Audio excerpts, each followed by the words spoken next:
Exaltamos o teu nome, Jesus.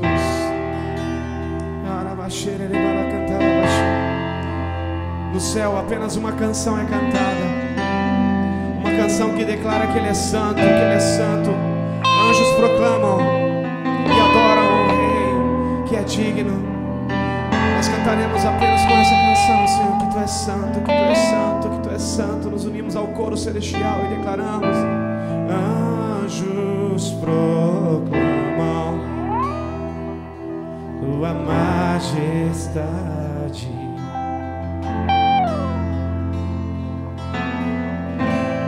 Prostrado aos Seus pés, adorando ao Rei.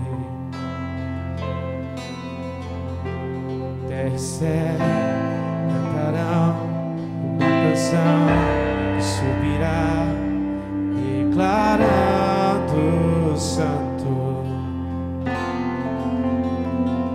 Sobre a terra será, sobre a terra se espalhará. Em uma só voz cantamos, te entronizamos. Santo,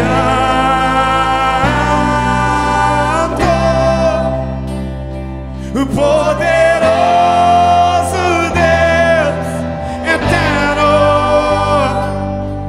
que é e que há de vir em glória. Mais uma vez vamos declarar: santo, santo,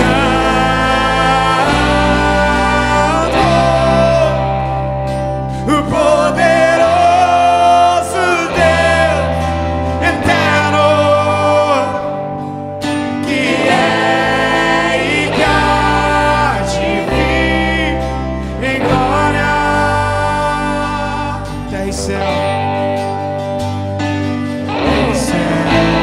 cantarão uma canção que subirá, declarando santo. Sua glória descerá, sobre a terra se espalhará. Em uma só voz cantamos, te entronizamos. Diga: santo, santo, poderoso Deus eterno, que é e que há de vir em glória. Declarei: santo, poderoso Deus eterno, que é e que há de vir em glória.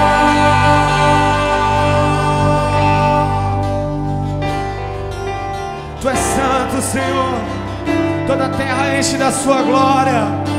Cremos, Senhor, que terra e céu cantarão. Os anjos cantam e proclamam o teu nome. E agora a tua igreja diz que tu és santo e canta junto com o coro celestial. Declara que tu és santo, tu és santo, tu és santo. Oh, oh. Aleluia.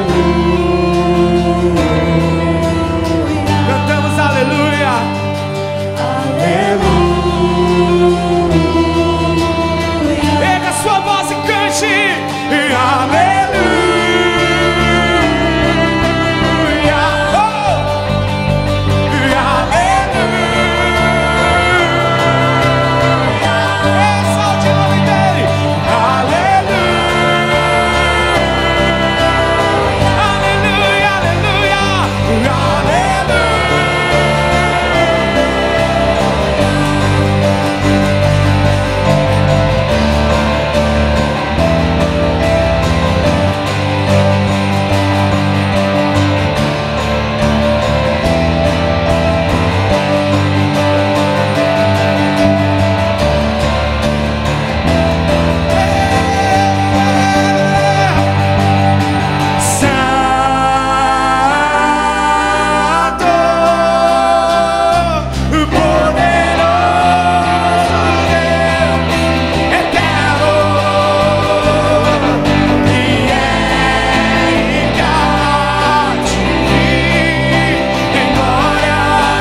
Declaramos que Tu és digno, Senhor.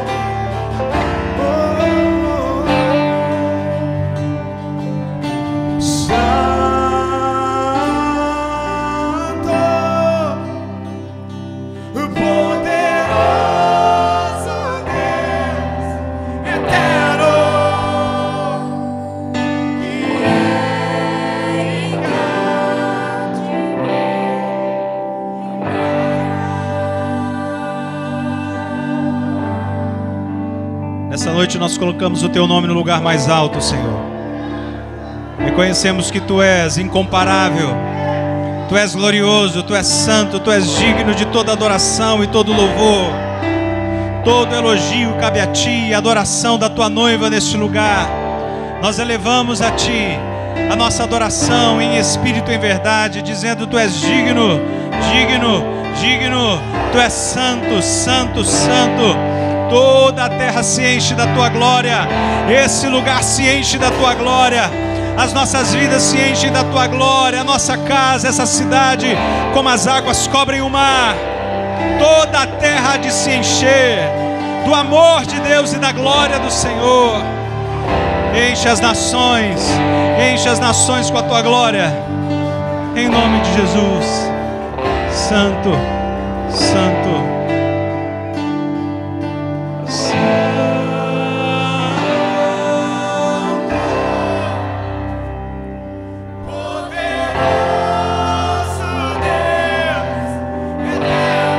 Aquele que era, que é e que há de vir.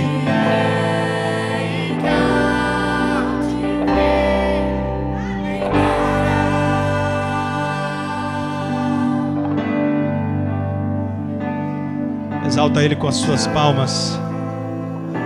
Glorifica o Senhor com seu aplauso. Enquanto você diz: santo, santo, santo, santo, Deus poderoso, glórias a Ti. Digno és. Aleluia. Glória. Dá um glória a Deus aí bem forte. Glória a Deus, capítulo 14, versículo 20. E o segundo será Hebreus, capítulo 5, versículo 14. 1 Coríntios, capítulo 14, versículo 20.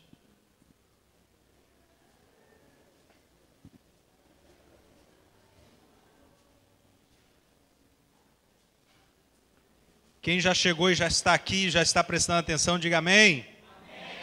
Quem está distraído, diga glória a Deus. Bastante gente distraída. Então vamos chegar para cá comigo. Os que já falaram glória a Deus estão bem distraídos. Já estão comigo agora? Ok, maravilha.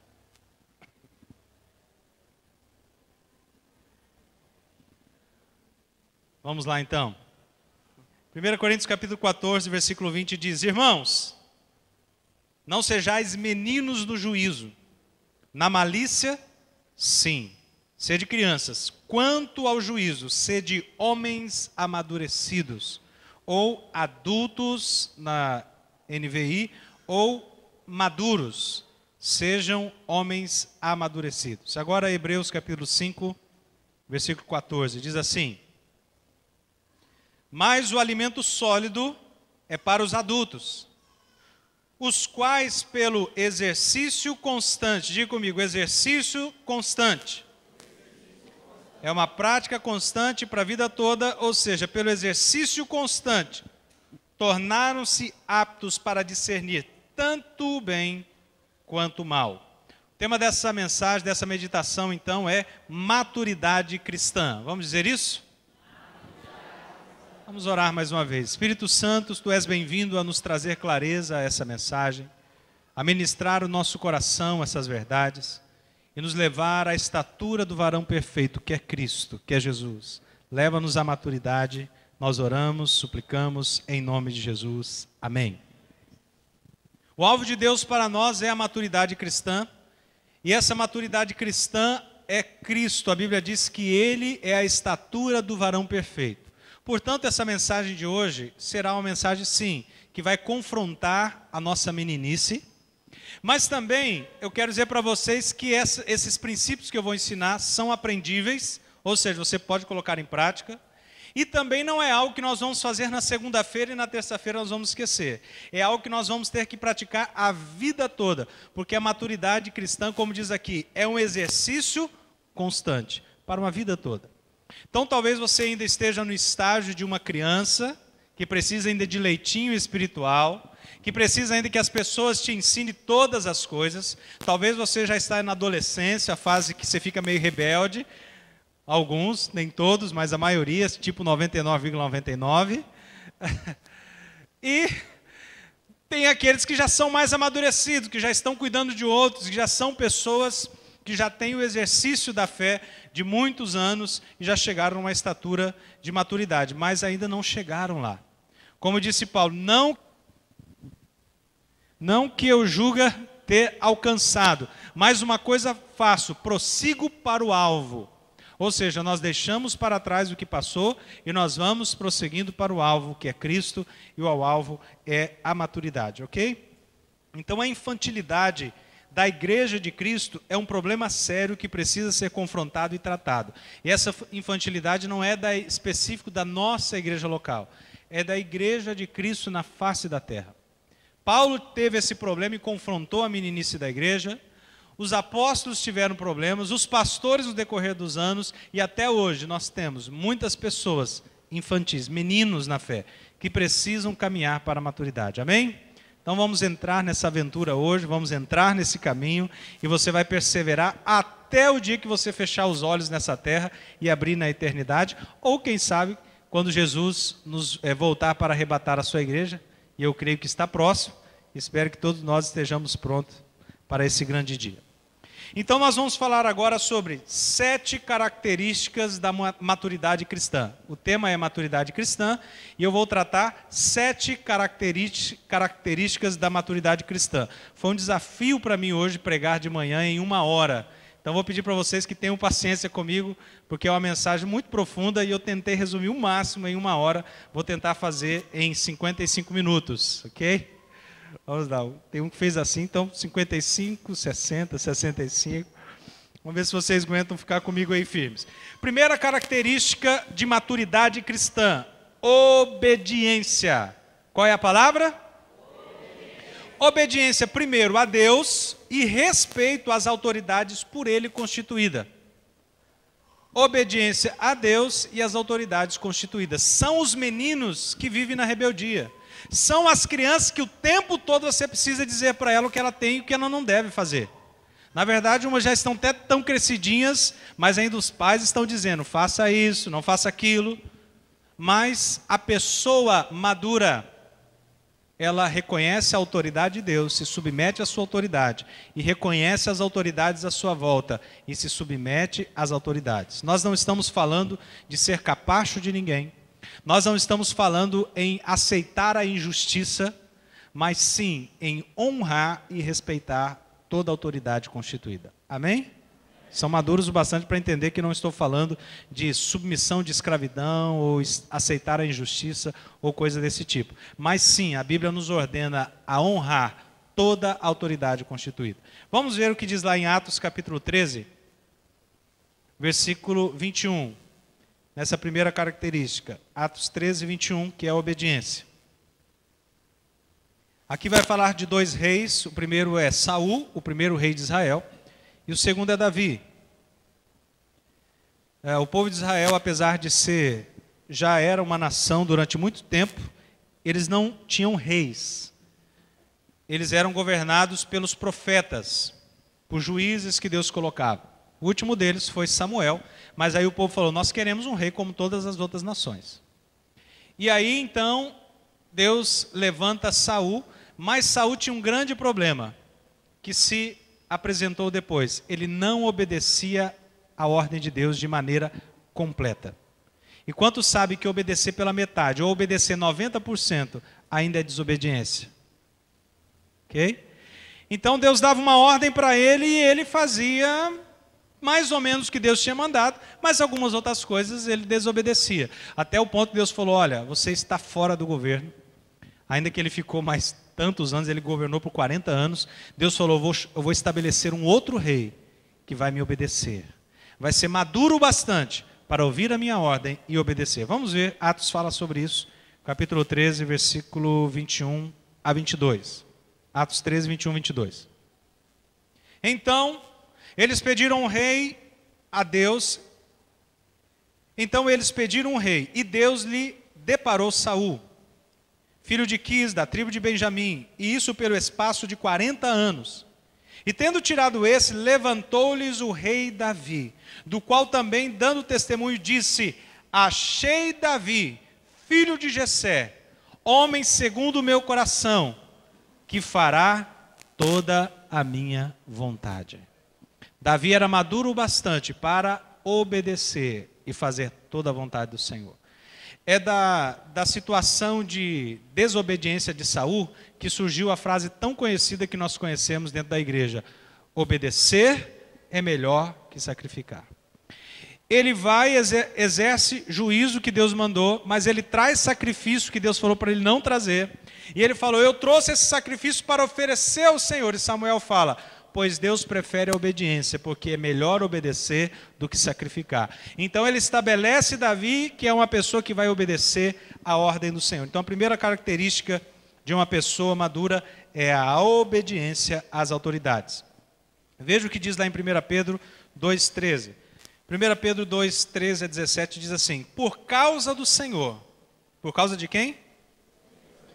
Sujeitem-se a toda autoridade constituída entre os homens, seja o rei, como autoridade suprema, seja os governantes, como por ele enviadas para punir os que praticam o mal e honrar os que praticam o bem. Pois é vontade de Deus que, praticando o bem, vocês silenciem a ignorância dos insensatos. Vivam como pessoas livres.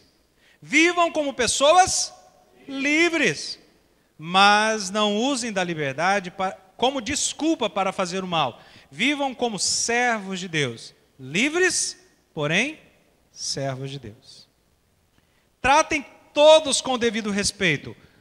Quais? Amem os irmãos, temam a Deus e honram ao rei. Quais os 3 níveis aqui? Nós respeitamos aqueles que são os nossos pares, eles não estão em posição de autoridade, eles estão na mesma posição que nós, então nós os amamos e respeitamos. Nós tememos a Deus, porque o temor do Senhor é o princípio da sabedoria, e nós honramos ao rei. Nós não temos reis, mas temos presidente, governantes e autoridades ao nosso redor. Então nós devemos honrar e respeitar toda autoridade. Isso é sinal de maturidade. Amém, queridos? Mais uma vez, não estamos falando de se tornar capacho de ninguém, nem de submeter à injustiça, mas respeito e honra, sim, é ordem de Deus com respeito às autoridades. E as pessoas maduras entendem isso. Na verdade, você não precisa, para uma pessoa madura, dizer o tempo todo o que ela tem que fazer, porque ela reconhece e respeita as autoridades. Segunda característica de maturidade cristã: perseverança. Você pode dizer isso? Perseverança, que está associada também à disciplina. Então posso dizer perseverança e disciplina. Cada frase que eu disser, ou cada característica, eu vou resumir em uma palavra, apesar de muitas vezes ter um complemento. Então, perseverança e disciplina. O que eu quero dizer com isso? A pessoa madura, ela age independente das emoções. Os meninos na fé agem conforme a emoção do dia. Os maduros estabelecem seus alvos e vão até o fim, pois sabem que as grandes conquistas duradouras levam mais tempo do que as emoções podem suportar. Ou seja, ele sabe que toda tarefa, todo projeto não é uma corrida de 100 metros, que você dá aquele impulso e já chegou. É uma longa maratona, que exige perseverança e disciplina. Muitas pessoas não desfrutam do seu trabalho, porque eles trabalham por um pouco de tempo, eles se esforçam por um pouco de tempo, mas lhes falta a perseverança, e no meio do caminho eles abandonam um projeto, depois abandonam outro, e nunca desfrutam da recompensa da perseverança. Olha o que diz lá em Hebreus 10:35 sobre perseverança. Não abandoneis, portanto, a vossa confiança. Ela tem grande galardão ou recompensa. Com efeito, tendes necessidade de... Qual é a palavra-chave? Perseverança, para que, havendo feito a vontade de Deus, alcanceis a promessa. Ou seja, entre a promessa ou a palavra do Senhor e alcançar a promessa, há um longo caminho de perseverança. Então, para você alcançar a promessa, você precisa guardar a perseverança. O que é isso? Ir além das suas emoções. Tem dia que você acorda afim, tem dia que você não quer. Mas mesmo assim você é persistente, disciplinado. Por exemplo, as pessoas aqui têm que trabalhar amanhã, segunda-feira. Muitas vezes nós chegamos na segunda-feira e não queremos sair da cama. Ainda mais se estiver chovendo, friozinho, né? Você não quer sair da cama. O que te faz levantar? Oi? O que falaram aí? Exato, a responsabilidade, os boletos a pagar. E aí então você precisa o quê? De perseverança. Se eu abandonar o meu trabalho, eu não vou receber o salário no final do mês. Então, se eu estou com vontade ou não, eu estou lá. Eu gosto de muitas coisas que eu aprendi na vida militar, apesar de ter sido um curto espaço de tempo e foi na marra, mas depois que passou, muita coisa boa ficou. E uma delas é: o soldado é superior ao tempo. Se você tem um compromisso, não importa se está chovendo, não importa qual a circunstância, você vai dar um jeito e vai cumprir a sua tarefa. Ainda a gente tinha um ditado: enquanto o mundo gira... Quem que é soldado aí fala? Enquanto o mundo gira... Enquanto o mundo gira, o soldado se vira. Ou seja, pode até explicar a sua desculpa, mas não justifica. Então, missão dada é missão cumprida. Então, a gente sabe que isso é uma característica de maturidade. Perseverança, disciplina. Uma das pessoas, um dos pastores que eu gosto muito, que é o Craig Groeschel, ele é um dos homens mais disciplinados que eu conheço. Primeiro, ele é halterofilista. Você olha para ele, ele é todo malhadão. E ele é um pastor de uma mega igreja e de uma mega denominação. E ele fala: eu não era disciplinado no começo. Mas qual que é a dica que ele dá? Todos os anos acrescente uma pequena disciplina. Ou seja, você não vai se tornar disciplinado do dia para a noite. Mas cada ano ele acrescentava uma pequena disciplina. Por exemplo, no começo desse ano eu vou, a partir de agora, comer bobeiras, tipo sobremesa, essas coisas todas, o junk food que a gente fala, como é que é o nome? Fast food, isso. Tranqueirada que a gente come. Ele falou assim: eu só vou fazer isso uma vez por semana. No começo, na verdade, começou só 3 vezes por semana, depois uma vez por semana. Hoje ele faz isso uma vez por ano. Se permite comer uma sobremesa uma vez por ano. Mas isso ele acrescentou uma disciplina dia após dia. Ele falou: eu vou me exercitar 15 minutos 3 vezes na semana. Hoje ele foi acrescentando um pouco a cada ano. Ele exercita cerca de 1 a 1h30 todos os dias da semana.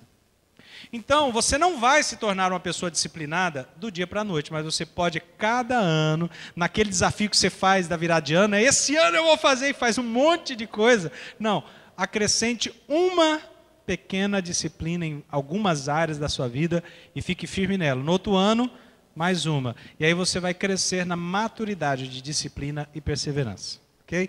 Essa é a dica do pastor Craig Groeschel.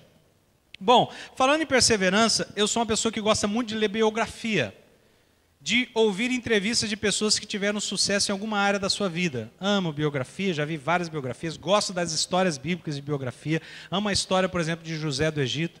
Atualmente eu estou lendo uma biografia que é de Michelle Obama, chamada Minha História, e é um livro um pouquinho grossinho, porque ela conta desde quando ela nasceu até quando ela se tornou a mulher mais famosa do mundo, sendo a primeira dama dos Estados Unidos, e com uma influência muito grande. Mas, enfim, eu também vi esses dias uma entrevista do Lewis Hamilton, que já ganhou 5 campeonatos mundiais de Fórmula 1, provavelmente deve ganhar esse ano, quem acompanha a Fórmula 1 é isso mesmo? Provavelmente ele se tornará o maior campeão da história, ultrapassando Schumacher, que já foi 7, mas ele, pela idade dele, ele pode, se ele continuar nesse ritmo. Também vi esses dias uma entrevista ou um documentário sobre a mente de Bill Gates. Ou seja, eu gosto de ver biografias e pessoas que alcançaram sucesso em alguma área da sua vida. Todas elas têm algo em comum. O que vocês acham que é? Perseverança. Porque há dias que as finanças estão arrebentadas, há dias que os problemas chegaram, mas eles permanecem perseverantes. Tem dias que eles chegam, olha, agora acabou, não tem mais jeito, os meus projetos se frustraram, mas todos eles se mantiveram na perseverança e têm uma vida de disciplina. Muitas vezes nós olhamos uma pessoa de sucesso e falamos, eu queria ser como essa pessoa, mas nunca pagamos o preço da disciplina e da perseverança. Então, a segunda característica de uma pessoa madura é perseverança. Nós podemos ver isso em toda a história bíblica, como eu disse para vocês. José do Egito, ele recebe uma promessa de Deus de ser um governador. Mas entre a promessa até chegar o dia em que ele assume o governo, foram pelo menos 13 anos de escravidão, de estar preso, de passar por um preparo até chegar à posição que ele estava. Mas nós vamos ver um jovem perseverante, dedicado em tudo que colocavam à mão dele, ele fazia com excelência. Na escravidão ele fez com tanta excelência que se tornou mordomo da casa. Depois ele vai para a prisão e ele se dedica tanto ali na prisão que ele se torna o carcereiro. Então quando ele chega ao governo, ele já está pronto para governar. Eu quero dizer que Deus tem promessa para você e você está aqui. Mas até chegar lá você precisa passar por um caminho de perseverança e de treinamento. Eu creio muito no processo. Por quê? Porque se Deus te dá a promessa hoje, te coloca na posição da promessa, você não vai aguentar o peso da responsabilidade. Você não vai ter capacidade de administrar a bênção que você recebeu. Foi assim com José, foi assim com Davi. Alguém gosta da história de Davi, que ele era um pastorzinho de ovelha. Deus ungiu o rei, Samuel falou, você vai ser o rei de Israel. E fala, agora ele já é rei. Não, levou quase 40 anos para ele se tornar rei sobre todo Israel. Primeiro ele se tornou chefe de 100, de 200, general de exército. Depois se tornou uma pessoa importante na nação. Depois ele fugiu do seu senhor, como ele mesmo diz, como um cachorro. E lá onde ele estava fugindo do seu senhor, foram enviados para ele 400 homens da parte de Deus. Na verdade, ele deve ter pensado que foi da parte do diabo, mas foi da parte de Deus, porque eram homens atormentados, problemáticos da sociedade. E ele formou esses homens, homens de caráter e homens valentes. Tudo isso era uma preparação para que ele se tornasse o rei sobre todo Israel. Mas ele começou a governar primeiro sobre Judá. E quando ele chega sobre o Israel, já tinham se passado décadas e ele já estava pronto para receber o peso da responsabilidade do reinado. E se tornou o rei mais famoso da história. Amém, queridos?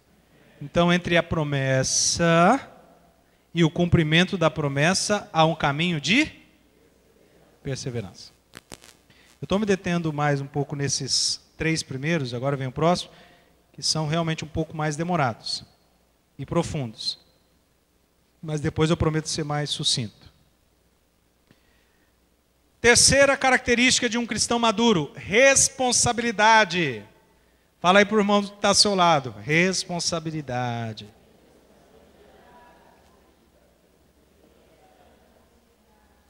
Quando eu era criança tinha um vinil, né?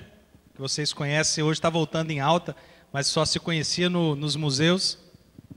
E tinha uma musiquinha que falava assim, responsabilidade, ninguém quer aceitar a possibilidade de alguém vir me culpar. Era assim mesmo que eles cantavam.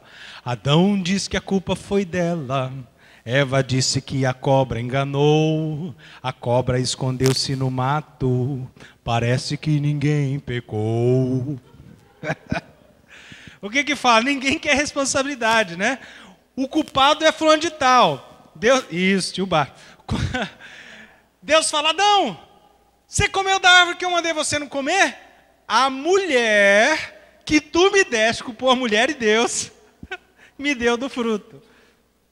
Não, Deus falou, você não deve comer. Não falou para Eva, é ele que tinha que guardar ali a responsabilidade. Nós não sabemos o que ia acontecer se ele não tivesse comido, só Eva. Porque a ordem era para o homem, não coma do fruto. A Eva não estava na história quando Deus deu a ordem para Adão. Na verdade, quem conta a história provavelmente ali é Adão. Olha, Deus falou que a gente pode comer tudo, mas dessa árvore que você não mexe. Enfim, ele joga a responsabilidade para Eva, aí fala, Eva, o que você fez? Ah, foi a cobra que me enganou. Ou seja, ninguém assume responsabilidade, são meninos ainda.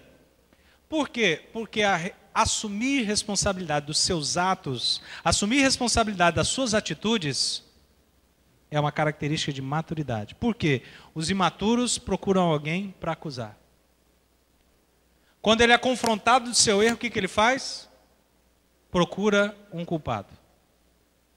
Eu lembro quando eu e meu irmão éramos meninos de 4, 5 anos, ele é um ano mais velho do que eu, a gente era muito arteiro, mas um dia ele molhou toda a área de serviço da minha mãe com uma mangueira. Aí minha mãe chegou brava e ia corrigir quem tinha feito aquilo, e ele falou, eu não fui. Aí eu falei, eu também não fui, só que ele foi mais dramático, né? Eu não fui. Tá? Então minha mãe achou, porque eu não fui dramático em responder, ela achou que foi eu. E aí ela pegou a vara e falou, vou te corrigir. Aí quando ela foi para me corrigir, eu olhei para o meu irmão assim, tipo aquele olhar, eu te mato. Depois que ela me bateu, eu te mato, porque foi você. Aí ele ficou assim e falou, não mãe, fui eu.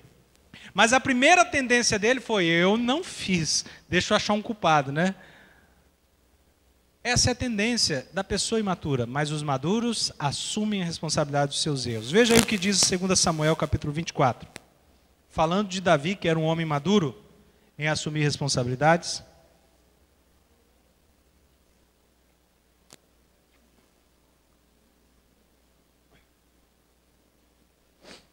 Segunda Samuel, capítulo 24. Sabe que tem um ditado aí que a maturidade vem com o passar dos anos, não é verdade? Alguns dizem, olha, à medida que a pessoa vai amadurecendo, vai ganhando os anos, ela vai ficando madura. Não tem esse ditado aí? Ou esse tabu? Na verdade, eu vou falar a real para vocês, não é verdade. Uma coisa que vem com certeza com os anos são as rugas e a queda de cabelo. A maturidade não vem com os anos. Na verdade, tem muita gente adulta que age como criança e tem muitos jovens que agem de maneira madura. E uma das características de maturidade principais é essa, assumir responsabilidade. Ser responsável pelos erros cometidos e assumir responsabilidade. Pessoas maduras assumem, por exemplo, a responsabilidade pelos seus erros. Os meninos estão, no entanto, sempre procurando pôr a culpa em alguém. Ou, se tem um problema, a pessoa madura está procurando achar as soluções. Os imaturos estão só reclamando. Veja o que diz lá então, 2 Samuel, capítulo 24, versículo 17. Vou ler na revista atualizada. Vendo Davi ao anjo que feria o povo, falou ao Senhor e disse, eu é que pequei, eu é que procedi perversamente, porém essas ovelhas que fizeram, ele chamava o povo de suas ovelhas, essas ovelhas que fizeram, seja pois a tua mão contra mim e contra a casa de meu pai. Aqui está um homem maduro chamando a responsabilidade para si. Não está transmitindo a culpa para ninguém. Qual que é o contexto aqui? No começo do capítulo 24, diz que Deus se irou contra o povo. Não entra em detalhes, provavelmente o povo estava pecando contra Deus, buscando falsos deuses. Então Deus quer exercer juízo sobre o povo. E aí então ele cita Davi fazer uma coisa que era ilegal, que era fazer o censo. E quando ele termina de fazer o censo, então Deus vai trazer juízo sobre o povo. E ele vai falar, Davi, já que você pecou, escolhe 3 castigos, um dos 3. Primeiro, 3 anos de seca. 3 anos o qual a lavoura não vai dar nada. Ou, se você preferir, 3 meses na mão dos seus inimigos. Você vai perder a guerra para os seus inimigos por 3 meses. Ou, 3 dias na minha mão. Ele falou, Senhor, que eu não caia na mão dos meus inimigos. 3 anos também é muito tempo. E o Senhor é Deus misericordioso e compassivo, então deixa eu cair na sua mão. E aí então Deus envia um anjo da morte e começa a matar o povo. Naquele momento, Davi se levanta, faz um sacrifício, e ele se apresenta diante do Senhor e fala, Senhor, não foi o povo que pecou, a culpa é minha.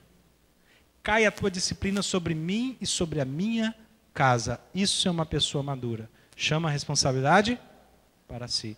Isso é um líder realmente de valor. Davi, seja, pois, a tua mão contra mim e contra a casa do meu pai. Esse texto, então, nos dá esse exemplo claro de uma pessoa madura que diz, olha, a transmissão de culpa termina aqui. Toda pessoa que entra no governo e começa a fazer besteira, o que ele fala? Ah, mas é por causa do governo anterior. Tem um curso que nós temos chamado Homem ao Máximo, que justamente tem uma lição que diz, né, a transmissão de culpa termina aqui. Ou seja, assuma a responsabilidade. Homens, dentro de casa, assuma as responsabilidades dos problemas. Esteja à frente. Isso é sinal de maturidade. Eu vou ler agora Provérbios 19:3, mas nós não vamos ler esse texto de qualquer maneira. Na verdade, foi esse texto que deu origem a toda essa mensagem, todo esse estudo. Eu estava esses dias lendo a palavra de Deus e de repente eu me deparei com esse texto que eu já tinha visto tantas vezes, mas eu vi em outra versão e me veio um estalo e eu pensei, quantas pessoas fazem isso todos os dias, dentro e fora da igreja? É um texto fantástico. Veja só. Joga aí na NVI, para a gente ler junto. Na verdade, eu vou contar 1, 2, 3, vocês vão ler com força esse texto. Vamos lá então? 1, 2, 3.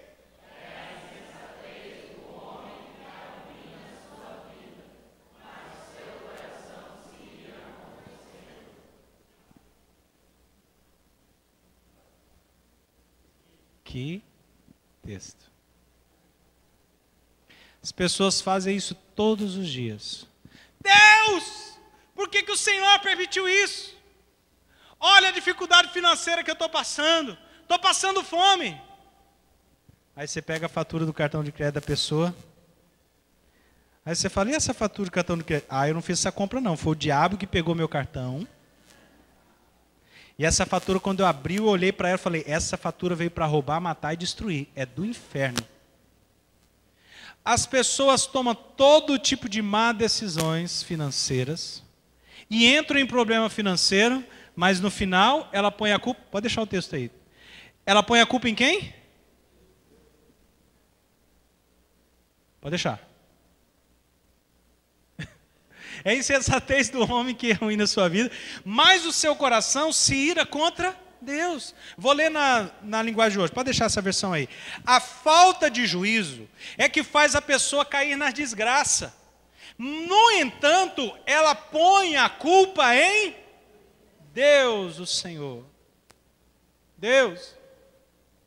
A pessoa começa a namorar uma pessoa que o pai e a mãe falou, não namora. É enrosco, é problema. Aí essa pessoa começa nesse namoro. Aí depois se enrosca todo. Às vezes tem filho fora do casamento. E a vida vira uma bagunça. Aí depois ele vai chorar para Deus, né? Deus, por que o Senhor enviou essa pessoa? Por que o Senhor permitiu tanto sofrimento? Culpa quem? Mas quem foi a decisão de não ouvir conselho? As pessoas fazem todo tipo de besteira o tempo todo. E quando elas sofrem as consequências, a culpa é de Deus. Mas a Bíblia diz que a falta de juízo é que faz a pessoa cair na desgraça. No entanto, ela põe a culpa em Deus, o Senhor. Que eu já fiz vários erros financeiros e vários erros em várias áreas. Mas uma coisa que eu aprendi a falar, Deus, eu estou nessa situação financeira por culpa minha, foi decisão errada minha, fui eu que passei o cartão, fui eu que comprei isso, fui eu que gastei mais do que eu podia. Me perdoa, me dá sabedoria para sair desse enrosco. Pega essa cabeça dura e põe um pouco de juízo, me dá sabedoria, Pai. E eu vou honrar o Senhor. Querido, você pode se arrepender diante de Deus, pedir perdão, não culpá-lo, mas falar, Deus, eu entrei nessa enrascada. Me perdoa, me ajuda, dá sabedoria. Como um pai que compadece do filho, ele vai te ajudar, amém? Mas aprenda a lição, as nossas decisões geram consequências. E a culpa não é de Deus. Não é de Deus. Na verdade, as pessoas estão falando, se existe Deus, por que tanto sofrimento? Se existe Deus, por causa disso ou aquilo. Se Deus existisse, isso não ia acontecer. Queridos, a maioria dos problemas é decisão do homem. É claro que uma pessoa, às vezes, adquiriu uma enfermidade que não tinha como prever isso. Mas o Senhor também providencia socorro. Mas a maioria dos problemas que estão à nossa volta e na sociedade é as decisões erradas do homem. E é claro que nós estamos no mundo, não estamos livres dos problemas que o mundo tem. Mas nós não podemos culpar Deus. Pelo contrário, Ele amou tanto o mundo que enviou o seu Filho para nos tirar da nossa desgraça. Amém? O que tinha que fazer, Ele fez. Então precisamos assumir, sim, a responsabilidade. Se você esquecer de tudo que eu falei, guarda esse texto, medita nele, reflita sobre ele essa semana, que vai te ajudar muito. Na verdade, essa mensagem me confrontou muitas coisas, em muitos aspectos. Por isso eu creio que ela vai falar com você, porque primeiro ela tem falado comigo. E não é uma mensagem para você, que legal hoje, e amanhã não meditar e passar dias refletindo sobre ela e realmente ir no caminho da maturidade. Quarta característica de maturidade cristã: serviço. E quando eu falo serviço, é servir ao próximo. Quando eu falo de serviço, é cuidar de outros. Pessoas maduras têm uma atitude de servo. Crianças querem ser servidas o tempo todo. Quem que quer ser servido o tempo todo? Criança. Não tem nenhum problema, por exemplo, na fé cristã, se você nasceu hoje, das pessoas darem o alimento na sua boca, te ensinar sobre a vida cristã. Mas chega um momento que você precisa desmamar. Chega um momento que você precisa crescer. Chega um momento que você tem que caminhar pelas suas pernas. E chega um momento da maturidade que você vai começar a cuidar de outras pessoas. Porque isso é maturidade. Cuidar de pessoas.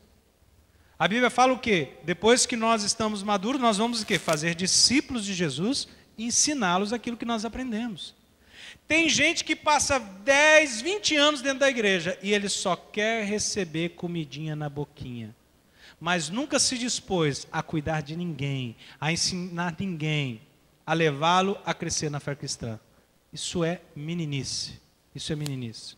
Glória a Deus, porque essa igreja tem muitos líderes, muitas pessoas que se levantaram, abriram a porta da sua casa, estão cuidando de pessoas. Muitos dos problemas que a igreja tem não chegam até mim, porque as pessoas estão resolvendo os problemas dentro das células, dentro da sua liderança.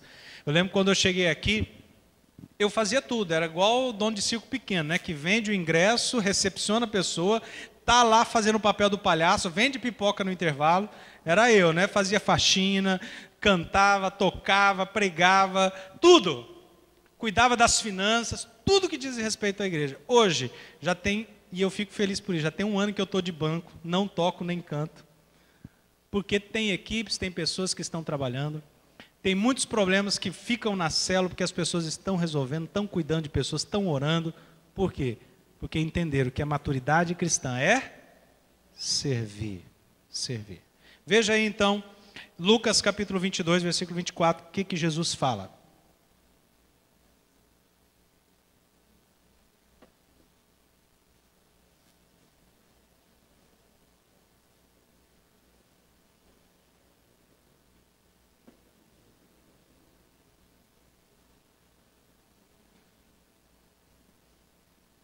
Lucas 22, versículo 24 diz assim, até 28. Suscitaram também entre si uma discussão sobre qual deles parecia ser o maior. Era os discípulos de Jesus discutindo entre eles qual deles era o melhor e o maior. Parecendo crianças, né? Brigando, quem que é o melhor? Mas Jesus lhe disse, os reis dos povos dominam sobre eles. E os que exercem autoridade são chamados benfeitores. Mas vós não sois assim. Quem é discípulo de Jesus aí, diga amém. Amém. Mas vós não sois assim. Pode ser lá fora, dentro do corpo de Cristo, os discípulos de Jesus. Não funciona assim. Pelo contrário, o maior entre vós seja como o... E aquele que dirige, seja como o que? Pois qual é o maior? Quem está à mesa ou quem serve? É claro, se alguém está sentado à mesa e tem alguém servindo, a quem está à mesa é o maior. Mas Jesus fala, porventura, não é quem está à mesa, pois no meio de vós eu sou como quem? Criador de todas as coisas.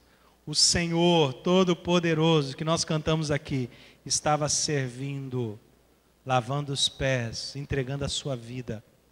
Vós sois discípulos de Jesus, ou seja, que devem imitar o Mestre.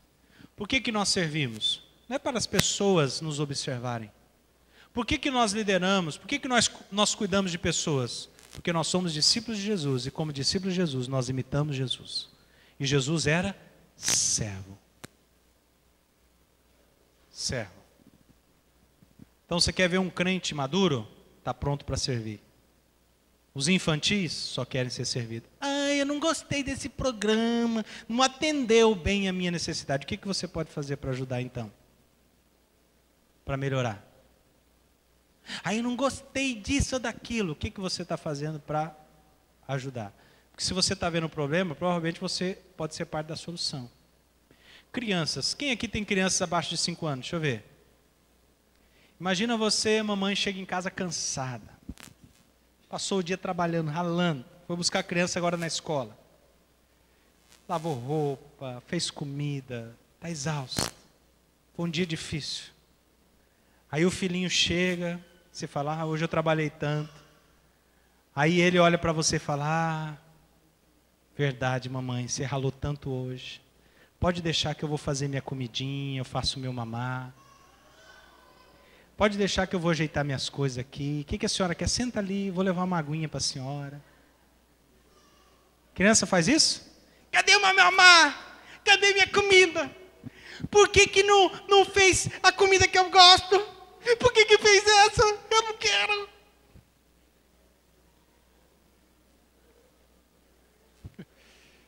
O pior é que às vezes chega, né, até na adolescência, na juventude, você está esgotado e aí você fala, dá para você fazer um serviço, lavar uma louça, um banheiro. E aí fala,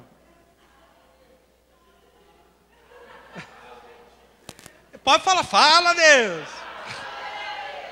Eu não vi ainda, pode ser que tenha alguma casa aqui, um adolescente que chegou em casa e viu que a mãe e o papai estavam esgotados e falou, puxa, como vocês ralaram hoje. Tem um banheiro para eu lavar aí, uma louça, deixa comigo. Vou fazer a comidinha aí.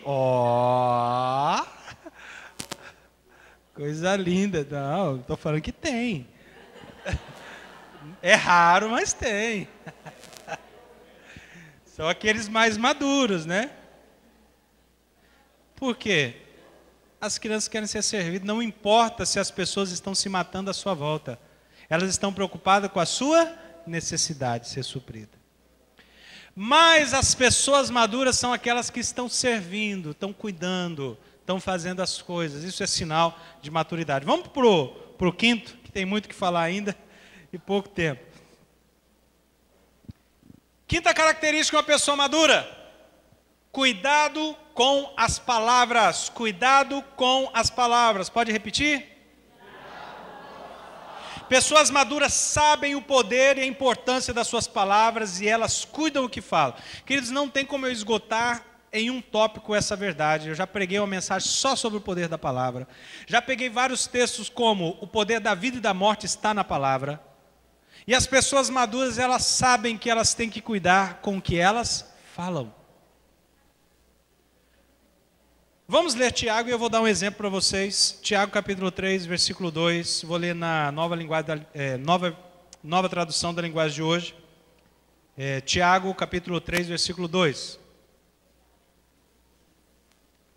Diz assim: todos nós sempre cometemos erros. Quem não comete nenhum erro no que diz é uma pessoa madura. Maturidade cristã. Quem não comete nenhum erro no que diz é uma pessoa madura, capaz de controlar todo o seu corpo. Quanto mais Deus te eleva em posição de autoridade, mais você deve cuidar o que você fala. Isso eu tenho aprendido todos os anos, o qual o Senhor foi me promovendo. Eu comecei trabalhando na igreja, na livraria. Depois me tornei responsável pela música. Depois me tornei pastor auxiliar por muitos anos. Depois me tornei pastor à frente de uma igreja. Depois me tornei líder de um ministério, o qual tem outros pastores, o qual eu devo cuidar. E cada nível que passa é mais responsabilidade de servir e mais cuidado com o que fala. Presta atenção, por exemplo, do nosso presidente. ele era um deputado, conhecidíssimo por abrir a boca e falar o que pensava ou falar sem pensar. Falava tudo quanto é tipo de bobeira. Quanto mais aproximava o final da campanha, mais ele estava ficando cuidadoso no que ele falava. Porque o que ele estava dizendo começava a influenciar em toda a sociedade. Hoje, se ele abre a boca e fala uma grande besteira, amanhã sua vida é impactada diretamente. O dólar estoura, a bolsa cai, vira uma bagunça. Por isso ele tem que cuidar muito o que fala. É assim, quanto mais você quer que Deus te promove, mais você vai ter que cuidar com o que você fala. Por quê? Porque maturidade é saber o poder das nossas palavras. Amém? Olha o que diz lá em Efésios, para a gente passar para o próximo tópico. Efésios 4, 29.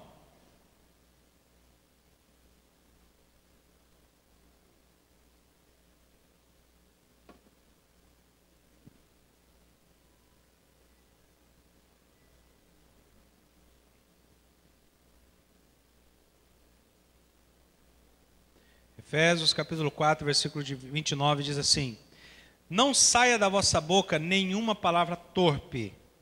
Palavra torpe quer dizer baixa qualidade ou qualidade pobre, ruim, imprópria para o uso, sem valor. Não saia da vossa boca então nenhuma palavra torpe, e sim unicamente a que for boa para edificação, conforme a necessidade. E assim transmita graça aos que ouvem.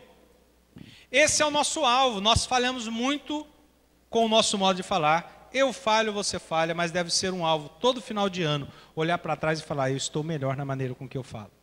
No trato com os meus familiares, principalmente dentro de casa. A Bíblia diz, longe de vós toda gritaria, ira, xingando um ao outro, agredindo com palavras. Fora. Isso é sinal de meninice. Aqui fala, não saia da vossa boca, porque da sua boca tem que sair bênção. Seja um rio de água viva. Como é que você pode no domingo levantar a sua voz e adorar a Deus e dizer palavras tão lindas para o Senhor? E chega na segunda-feira, você abre o poço de imundície. Não, não é assim. Então a pessoa madura sabe que ele tem que cuidar com o que ele fala. Quanto mais Deus te levar em posição de autoridade, mais cuidado você deve ter com as suas palavras. Nem preciso dizer, né, queridos, que palavrão não fica bem na boca de crente. A pergunta é, Jesus falaria? Se eu sou um discípulo de Jesus, então essa palavra eu não devo usar. Amém? Amém. Esse é o alvo. É difícil, precisamos ajudar uns aos outros. Eu estou constantemente sendo ajudado pela minha esposa, ajudando ela e ajudando meus filhos. Principalmente os filhos, né? Porque por mais que a gente ensine um padrão, é claro que eles aprendem ou vivem num hábito dentro da escola, da faculdade, em outro padrão, e a gente sempre está trazendo. Mas o nosso padrão é o padrão bíblico, é o padrão de Cristo. Sempre um padrão elevado. Penúltimo. Sexta característica de maturidade cristã. Prática. Vamos dizer isso? Prática. A maturidade está em pôr em prática aquilo que aprendemos. Veja o que diz lá em Tiago 1, 22. Muito conhecido esse texto. Tiago 1, 22. Diz...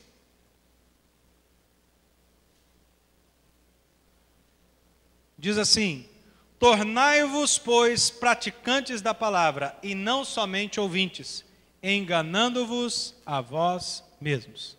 Vamos ler essa versão. Não se engane, não sejam apenas ouvintes dessa mensagem, mas a ponham em prática. Você pode vir todos os domingos, durante anos, e ouvir a palavra e falar, que estudo poderoso, que palavra de Deus. Estou conhecendo a Bíblia, mas se você não colocar em prática, não vale? Está enganando a você mesmo. Esse dia eu estava ensinando minha filha, estava querendo desenvolver um instrumento, e eu falei, olha, o segredo do instrumento é a prática. É gastar tempo com ele. Posso te ensinar toda a teoria da música, se você não gastar tempo com o instrumento, não adianta? Nada. E eu falo para eles, quando eu estava começando, eu não me considero um excelente guitarrista, porque eu conheço muitos guitarristas bons. Mas quando eu estava aprendendo, eu passei anos estudando em média 8 horas por dia. Por quê? Porque precisa de teoria e prática. Teoria e prática. Quando eu cheguei a um certo nível, Aí eu queria aprender outros instrumentos. Aí eu fui fazer aula de bateria, aí eu queria aprender teclado, queria muito tocar teclado. E aí tinha um amigo meu na época, ele tocava muito bem teclado na cidade, era de outra igreja, ele falou, se você me ensinar solo na guitarra, eu ensino para você teclado. Aí nós fizemos essa parceria. Eu dava aula de guitarra, ele dava aula de teclado. Ele desistiu rapidão, né? Porque ele já tocava bem teclado e você tem que gastar tempo com outro instrumento que você não tem habilidade. Eu fiquei mais tempo, mas eu conheço muita teoria de teclado, mas não tenho nenhuma prática. Por quê? Precisava de horas se dedicando e fazendo exercícios repetitivos e repetitivos. O que eu quero dizer para você, eu posso te ensinar toda a teoria de instrumento, você nunca pegou nesse instrumento, quando você bater nele vai sair, não funciona nada, você só tem a teoria. A teoria sem o mundo da prática, ela é vazia. A mesma coisa se aplica com a vida cristã. Você pode ouvir um monte de coisa e alguém quiser te ensinar algo, você fala, eu já sei. Na verdade, eu já fiz até vários cursos bíblicos, conheço mais a Bíblia de cor do que você, mas se você nunca pôs em prática, não vale nada. Só teoria vazia.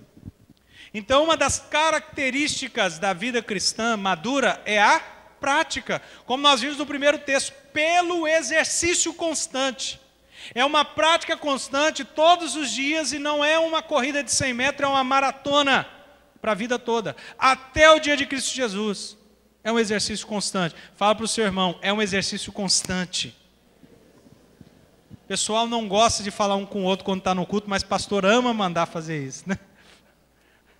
Ajuda a gravar. É didático. Então, veja só, eu vou falar sobre conhecimento, entendimento e sabedoria. Conhecimento, entendimento e sabedoria. O que é o conhecimento? É informação. O que eu estou dando para você aqui são informações. Então você está conhecendo sobre algo. Agora, o que é o entendimento? É quando você compreende o que está sendo falado. Você pode receber informação e pode não estar entendendo nada. Então, a compreensão é quando você... entendi. Mas até agora nós não chegamos no mais importante, que é a sabedoria. A sabedoria é o quê? Colocar em prática. O conhecimento e o entendimento não tem valor sem a prática, a sabedoria. Por exemplo, você pode ter o conhecimento e entender que o tomate é uma fruta. Você sabia que tomate é uma fruta? Quem sabia que tomate é uma fruta aqui? Quem não sabia aprendeu hoje, eu já falei várias vezes. Mas o que é a sabedoria? É saber que o tomate não vai na salada de fruta. Na hora de aplicar, ele não se aplica como uma fruta qualquer, ok? Então, sabedoria é a prática daquilo que você aprendeu. Então, em minha experiência, a pessoa... Em minha experiência pessoal, a aplicação está relacionada em parar para refletir e, em seguida, aplicar aquilo que aprendeu e compreendeu. Ou seja, partir para a prática. Nós estamos falando, então, de consistência. Maturidade exige consistência. Então, eu creio, qual que foi a segunda característica de maturidade? Alguém lembra? Perseverança. A perseverança e a prática, elas estão muito ligadas, elas estão interligadas. Por quê? Até eu fiquei na dúvida, será que uma é igual à outra? Eu falei, não, mas tem características diferentes, mas elas estão muito ligadas uma com a outra. Eu até distanciei para não fazer confusão. Mas a perseverança e a prática, elas estão muito ligadas. Por quê? A perseverança está ligada à continuidade de fazer algo. Eu continuo fazendo isso de maneira perseverante e consistente. E a prática é a repetição. Eu estou aplicando e repetindo isso muitas vezes. Então, por isso elas estão bem ligadas e uma precisa da outra. Perseverança e prática. Prática em perseverar. Perseverar praticando. Ok? Então, estão bem ligadas. E as duas estão ligadas à consistência. A palavra-chave das duas é consistência. E por último, alguém diga glória a Deus. Obrigado, hein? Até me animei mais. Estou tomando um golinho d'água agora. Pregar para umas ovelhas empolgadas dessa é até mais fácil, né?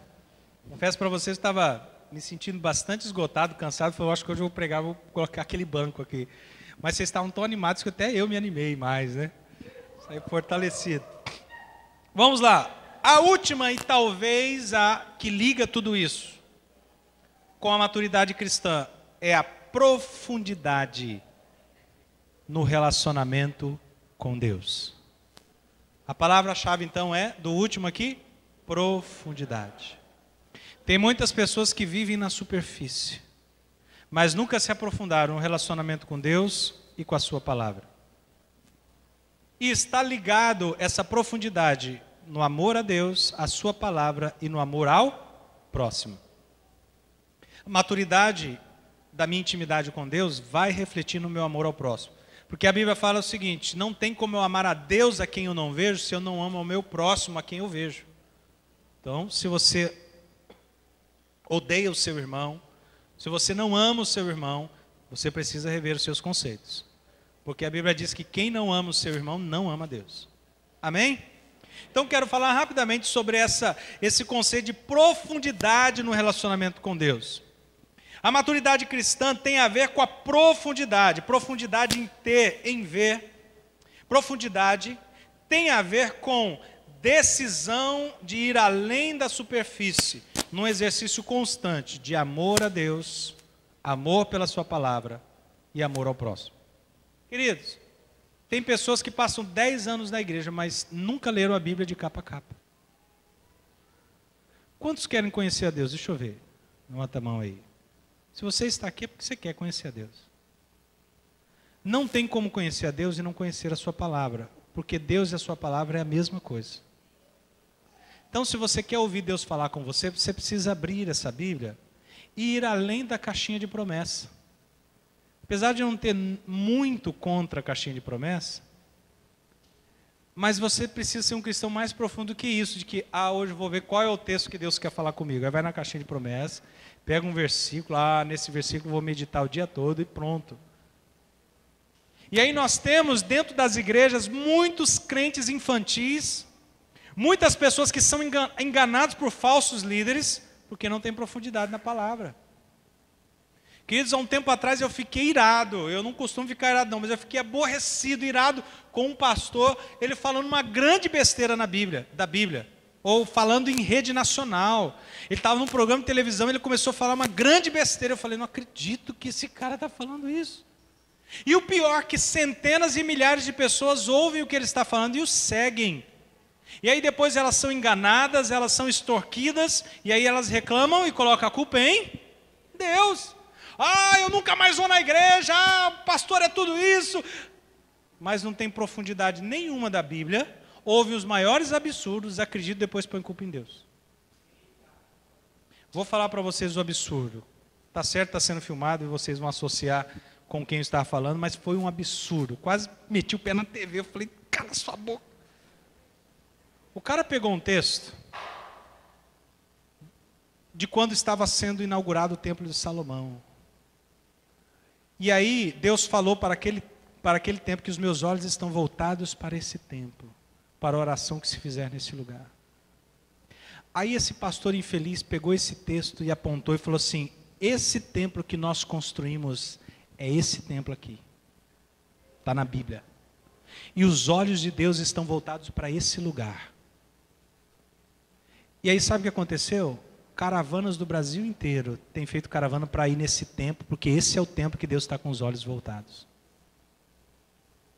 Nunca ouvi um absurdo bíblico maior do que esse. Sabe o que Jesus falou para a mulher samaritana, uma das coisas que ele estava implantando o reino dele? A mulher estava perguntando justamente, Senhor, qual é o lugar que eu devo adorar? Lá em Jerusalém, no templo?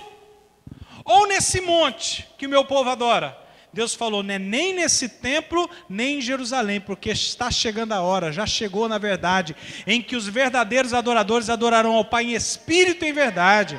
E agora o local da adoração não é mais um local, por quê? Porque a igreja sou eu, a igreja é você. Esse local aqui é apenas um local de culto. Quando nós saímos daqui pode virar um açougue, pode virar um mercado, o que for, porque o templo é você. É esse lugar que a chama vai queimar. Então você pode dobrar o seu joelho numa prisão como Paulo e Silas, e Deus vai estar lá. Você pode dobrar o seu joelho Na onde você estiver, no banheiro da sua casa, se é o único lugar que você tem privacidade para orar, prostrar diante do trono, literalmente, Deus vai estar ali. Não é num templo bonito que construíram e falaram, Deus está com os olhos voltados para esse lugar. Mentira! E quem vai lá é um bando de abençoado, não vou falar aqui que eu acho, mas que não conhece a Bíblia. Ok? E aí depois são extorquidos e botam a culpa em quem? Mas nunca leram na Bíblia que Jesus falou que isso é mentira. Não existe isso. Queridos, nós sim queremos um local de excelência. Os meus discípulos, pastores, sabem quanto eu zelo por esse local. O tempo todo. Estou até passando, tentando delegar, porque eu sempre estou cuidando dos mínimos detalhes. Eu vinha todo dia, domingo de manhã, 6 horas da manhã, para olhar como é que está, o que está sujo, o que está fora do lugar, porque eu acho que a excelência honra a Deus e inspira as pessoas. E esse local, ainda que não temos grandes riquezas, mas o melhor que a gente pode apresentar, a gente quer apresentar. Mas é apenas um local de culto. A hora que nós formos embora aqui, a presença do Senhor vai junto com você. Amém? Mas eu quero melhorar aqui. Inclusive, nós temos lançado para novembro, uma campanha, o qual o meu desafio é você ir para casa e orar. Falar, Senhor, no que eu posso contribuir com a reforma da igreja? Não vou exercer pressão sobre você, porque eu creio no poder da liberalidade, eu creio numa igreja liberal, e ninguém deve fazer por tristeza, por constrangimento. Mas nós queremos revitalizar o palco, fazer essa fachada bonita, para quando você passar do outro lado, falar, tenho o prazer de estar nesse lugar, bem ajeitado, bem feitinho, que você entre e falar, esse local tem excelência, a excelência me inspira. Mas aqui é apenas um local de culto. Amém? Agora, tem muitas outras besteiras bíblicas que estão sendo faladas aí, e o povo de Deus, por ser infantil, não tem profundidade na palavra, estão sendo enganados. E depois reclamam. Tem gente levando profetada. Gente, eu já vi gente casar, porque o profeta falou que você deve casar com essa e outra pessoa. Mentira! Tem profeta aí, agora não tem mais a máquina Kodak, mas que revela mais que máquina Kodak. E tem um bando de crente indo atrás de revelação, sendo que o Senhor quer ter um relacionamento pessoal contigo, de intimidade, que Ele vai falar com você, e Ele pode usar o profeta para confirmar o que Ele disse para você, no seu lugar de intimidade. Mas porque nós estamos longe do local de intimidade, nós estamos querendo ouvir o grande homem de Deus falar o que Ele tem para falar para mim.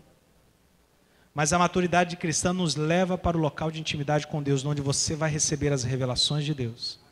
E Ele vai usar profeta sim, só para confirmar o que Ele falou com você. E quando vier um profeta com uma falsa profecia, que saiu da cabeça dele, só para ele aparecer, e tem um monte que faz isso que eu conheço, você não vai cair nisso.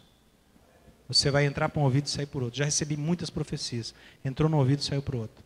Falei, Deus, o Senhor não me falou sobre isso, isso não confirma meu coração. Se o Senhor quiser confirmar, eu estou aberto.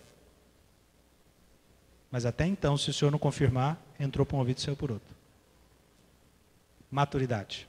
Maturidade. E eu quero concluir lendo o texto de Hebreus. Na verdade, eu vou ler 2 textos, mas texto de Hebreus, capítulo 5. Versículo 11.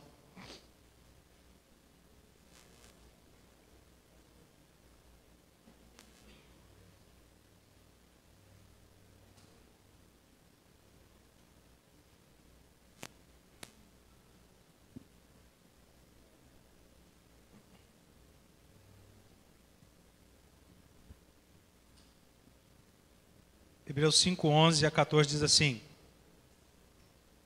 quanto a isso, temos muito que dizer, coisas difíceis de explicar, porque vocês se tornaram lentos para aprender. Embora, esta altura já deveriam ser mestres, precisam de alguém que ensine a vocês novamente os princípios elementares da palavra de Deus. Estão precisando de leite, e não de alimento sólido. Quem se alimenta de leite ainda é criança e não tem experiência no ensino da justiça. Ele está fazendo uma analogia aqui, ok? Quem se alimenta de leite ainda é criança e não tem experiência no ensino da justiça. Mas o alimento sólido é para os adultos, os quais pelo exercício constante tornaram-se aptos para discernir tanto o bem quanto o mal. Exercício constante para discernir quando um pastor está falando a verdade e falando a mentira. Para discernir tanto o bem quanto o mal, seja quem for o homem ou a mulher de Deus. Eu sei discernir entre o bem e o mal, mas é pelo exercício constante. É como as nossas crianças sul-mato-grossenses, né? Primeiro elas começam com leitinho, depois a papinha, até que chega o momento que o pai dá para ela a tão sonhada gaita, uma costela de boi, que ele vai tocar aquela gaita, né? Lambuzar todinho, comida sólida. É assim que o Senhor nos quer, dar alimento sólido, mas a gente muitas vezes não consegue, porque não tem exercitado a nossa fé. Amém? E eu quero concluir, somos todos chamados por Deus à maturidade cristã. 1 Coríntios 13:11 diz: quando eu era menino, falava como menino, pensava como menino, raciocinava como menino. Quando me tornei homem, deixei para trás as coisas de menino. Tem nenhum problema você ser menino e pensar como menino, mas chega um momento que você tem que agir como amadurecido. Sejamos crentes maduros. Por quê? Porque Deus quer implantar o seu reino através de nós, uma família madura, uma igreja coesa, que conhece a palavra de Deus, crentes maduros, o qual pode ser usado para o seu reino e glória. Amém, igreja? Vamos colocar em pé e nós vamos orar.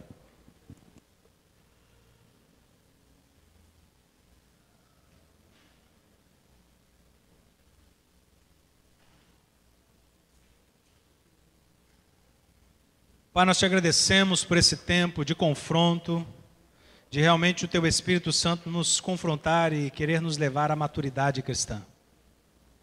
Que nessa noite nós possamos receber do Teu Espírito ajuda, porque o Espírito Santo nos ajuda em nossas fraquezas. Nos ajuda, Senhor, a crescer na maturidade. Peço ao Espírito Santo para te ajudar. A Bíblia diz que Ele nos ajuda em nossas fraquezas, porque não sabemos nem orar como convém.